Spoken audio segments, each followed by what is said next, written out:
Recreational cannabis use officially became legal in Minnesota last year, but there's still a waiting period for when retail stores can join in on the hype.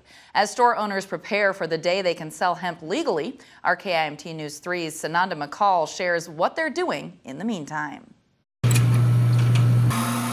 2025 is the magic number, or the highly anticipated year when Minnesota will begin retail sales of recreational marijuana, and growing stores are preparing. No, I think everybody should just be super excited, that we get to have this a part of our lives. Peter Jada is the co-owner of Cannabis in Rochester with his wife Tasha. The store teaches customers how to cultivate cannabis, and owners say they'll soon be getting a micro-business license to add on the dispensary. As the red light for recreational sales nears its turn, businesses like Cannabis are getting a head start in building clientele. I would say overall it's been absolutely amazing to meet every one of the people who've stopped into the store. But owning cannabis and THC stores doesn't come easy.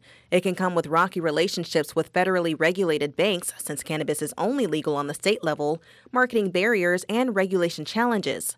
In fact, many of the stores are checked frequently to make sure hemp products are in compliance. Do you guys have a fear in that? Do you feel like it's necessary? It's definitely necessary. I mean, because if you're selling stuff that was grown in your house and maybe you didn't have the best pest mitigation, things of that sort, you shouldn't be giving that to people without them knowing exactly what they're consuming. Another possible obstacle in this field, it's very competitive. There's so many more stores in the cities, and it might be a little bit harder for them to kind of get their footing, so they really have to be a little bit more cutthroat. It's going to be a bit more fun down here, just because we can be a little bit more tight-knit. With that being said, I took a drive to St. Paul to see how another store owner is navigating the hemp industry.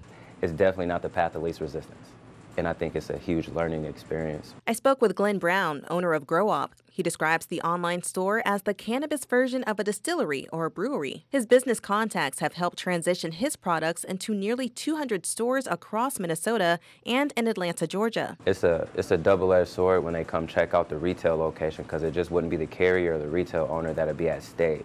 Brown says although he is unfazed by this, businesses have to work together with product owners to ensure compliancy is in place. Despite the differences in the cannabis industry in Rochester and the Twin Cities, common themes they both share is gaining social acceptance and erasing negative stigmas surrounding the plant. We're more so destigmatizing the criminalization of weed, cannabis, marijuana, through creating a safe space for it. Making sure that we're able to be like, look, if this is your first time consuming cannabis, you're going to want these proportions to make sure that you're feeling good and you're not, overusing. Both parties say they are continuing to host events to normalize and educate about the plant and share about the job opportunities made possible by the industry.